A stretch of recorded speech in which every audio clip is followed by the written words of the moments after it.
I'd like to share perspective on the Christian cross and Jesus's place on it that just might blow your mind. And it doesn't matter if you're Christian or not. Some Christians won't like to hear this, and some people who aren't Christian are just going to keep scrolling because they think everything related to Christianity is not for them. But I promise you, if you stick around for just a couple of minutes, I'm going to explain something that is a key to life, and it's hidden in the most important aspect of the story of Jesus, which is the end of his life. What I invite you to consider is that all human story, whether literal or not, exists on a mythical or metaphorical level. Stay with me.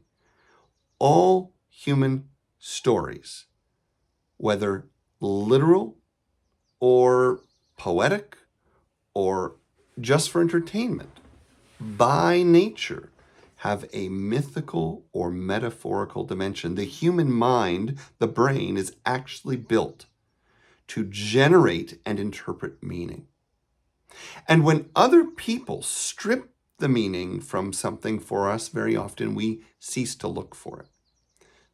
The cross is a perfect example. What I see are two lines, vertical, horizontal. And in the climax of the story of Christ, we see that his human life is ended on a cross. Now, what if we take Jesus as the embodiment of human evolution, as the embodiment of consciousness on earth, the divine on earth, awakening to itself? Now, obviously, he could have escaped the crucifixion. All the other disciples around him took off. They didn't get caught, so it wasn't necessary for him to go through this, but he accepted it. And if we look at the records, as true as they may be or not, we know that he vacillated in his final days between feeling quite divine and accepting, offering forgiveness, surrendering himself to God, and he also struggled.